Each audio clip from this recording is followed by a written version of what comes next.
Hey there guys, and welcome back. As always, thank you so much for joining me here as we dive into some more Harry Potter content. So we're going to be talking about Tom Felton's return to the Draco Malfoy role. He's going to be playing the same character once again in the live Broadway play of Harry Potter and the Cursed Child. That is now worldwide news, but it brings up a lot of controversy considering he's coming back to the Harry Potter role, and also the fact that J.K. Rowling has made all these comments and controversy towards trans rights and everything. A lot of people want to question Tom Felton and where he stands with J.K. Rowling, and obviously it's going to cause a little bit of controversy. So we're going to get into some different video clips here in this video, checking out what Tom Felton had to say in regards to returning to the role, and also what he had to say in regards to J.K. Rowling. So up first, we're going to check out this clip here of Tom Felton being interviewed on the red carpet about his return to the Draco role. Let's check out what he had to say. Cannot wait to see you reprise this role as Draco, obviously this iconic role, but what does it feel like for you? Well, it's a bit of a pinch me moment, really. I think for the first week I still woke up thinking I was dreaming that this is going to happen. Yeah, I didn't see it coming, and I could not be more thrilled to step into old shoes. Okay, we're just going to pause it there for a second just to avoid the copyright. But yeah, I mean, the guy, he sounds so humble. He sounds, you know, so surprised in himself that he's back playing the same role that made him famous all those years ago, coming back to the Draco role that made the guy world famous. I mean, it's such a cool story, the fact that he played him in 8 feature films, to come back all these years later to play him on Broadway. I mean, what a fantastic just journey and story that is for the fans out there. It's just such a great story. And like I said, he seems humble and he's so excited to get back into the role, and it's great to see. Let's keep playing. But in a very new light, in one of the, well, if not the greatest city in the world, so. I'm glad you said that, because otherwise I would have to say it. But I do want to know, so have you tried on everything yet? The wig, the costume? They have, yes. The wigs, costumes. I won't lie, when the wig came on, I got a bit misty-eyed. Okay, we'll just pause it there, guys. So he tried the wig back on, he got a bit misty-eyed, he got a bit carried away, a bit choked up and emotional. I think anyone would. After playing a role all those years ago as a kid, you spent a massive majority of your childhood playing this one particular role, and then coming back to it as an adult and as a father, of course it's going to have an emotional kind of nuance to anybody who would be in that situation. And like I said, he seems so charming, he's got charisma, and he's just humble about the whole thing, and it's absolutely great. So what we're going to do next, we're going to move on to another clip of someone asking him about J.K. Rowling, and he basically addresses the topic, and let's see what he has to say about that.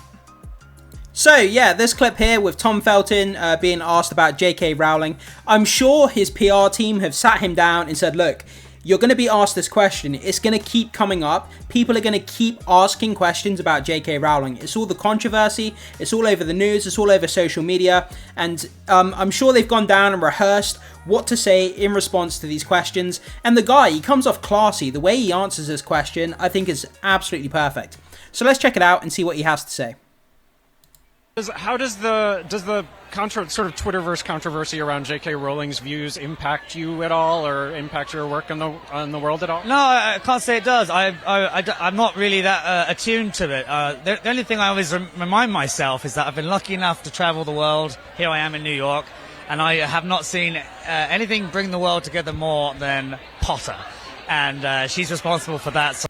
Yeah, I mean, what a classy answer. Like, I'm not attuned to it. I don't really know anything about it. But all I can say is that, you know, she's brought the world together with her creation of the Potter franchise.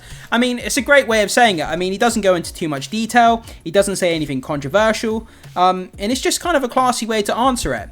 But people on the left in social media are saying that, oh, he doesn't care about trans rights. And it's absolutely ridiculous. Like, there's nothing that this guy can say in response that isn't going to get people riled up in one way or the other. But coming out with even though this is a kind of a pre-scripted response by his PR team, I mean, it's the only way you can go without causing more controversy.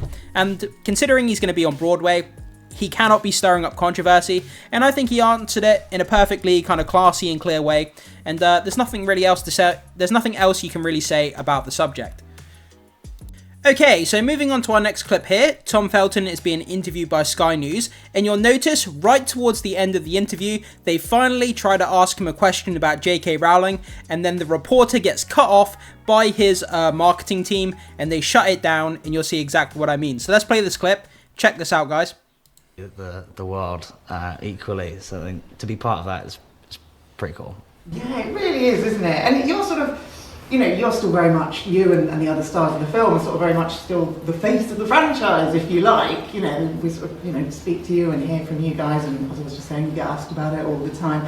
JK obviously has a sort of more of a backseat now. Is it strange, kind of her not being around at things like this? Next question, please. So, did you guys see that? They try to ask a question about J.K. Rowling, then his PR team immediately cut off the reporter, didn't allow Tom Felton to address the question as J.K. Rowling. Obviously, him coming back to play Draco Malfoy in this Harry Potter and the Cursed Child Broadway, it's brought up a load of questions about how does Tom Felton feel about J.K. Rowling. It's brought up a load of controversy. A load of people from the left are going crazy about it, saying that he doesn't care about trans rights, all this kind of craziness. And Tom Felton is just doing what he feels right, and he's trying to address the issues and trying not to cause a circus media storm around his return as Draco Malfoy. So, with those clips down, let's just dive into the bottom of this article here. It's not related to Tom Felton, but it does address J.K. Rowling a little bit further, so let's just have a quick read of it. More recently, Rowling spoke out against those who would see Paparazzi fired from the upcoming Max Harry Potter show. Obviously, Paparazzi has now been cast as the Snape role, and there's a lot of controversy because the guy is black. Obviously, Snape, people don't want a black actor as playing Snape, so a lot of people are kind of causing controversy and circus around it. Sorry. Online rabble-rousers pointed to Assidu's past support of trans rights, but Rowling was surprisingly diplomatic, stating, I don't have the power to sack an actor from the series, and I wouldn't exercise it even if I did. I don't believe in taking away people's jobs or livelihoods because they hold legally protected beliefs that differ from mine. And yeah, I mean, whether you support J.K. Rowling or not, I mean, again, that seems like a perfectly reasonable response. Even if she had the power to sack Paparazzi for playing Snape, she wouldn't, because she believes to, you know, respect the views that he holds on the trans community, even though she differs from it.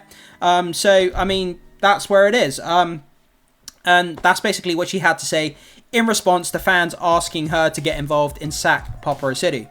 So that was her response. But I just wanted to dive into that after we looked at these clips. But that's kind of where we are. So, I mean, Tom Felton is coming back to play Draco Malfoy in the Cursed Child Broadway play, but it also raises a lot of questions to people, you know, around the J.K. Rowling controversy, and what does he think about it? And obviously, he's going to keep getting interviewed because of this return to his character. But now he's going to keep getting asked questions about J.K. Rowling. In some clips, like we saw, they're going to cut off the reporters and not allow him to answer questions. Tom Felton, they're not going to allow him to answer questions about J.K. Rowling. But then in other clips, like we also saw, he's going to address it. But it's probably a pre-designed statement that he's already gone through with the PR team and to put out when anybody asks him about J.K. Rowling. But guys, I put it off to you. What do you think about this? Do you think that Tom Felton's comments regarding J.K. Rowling, do you think they were classy and well made? Do you think they were bad? He should have said something else? Whatever your thoughts are about what Tom Felton had to say in response to J.K. Rowling and the controversy, jump down in the comment section and let me know. I'm sure a lot of you guys will have a lot to say about this. As always, make sure you hit the like button before you leave, consider becoming a subscriber, and hit that notification bell to stay up to date with all the Harry Potter news we have going on the channel. And with that down, I will see you in the next video.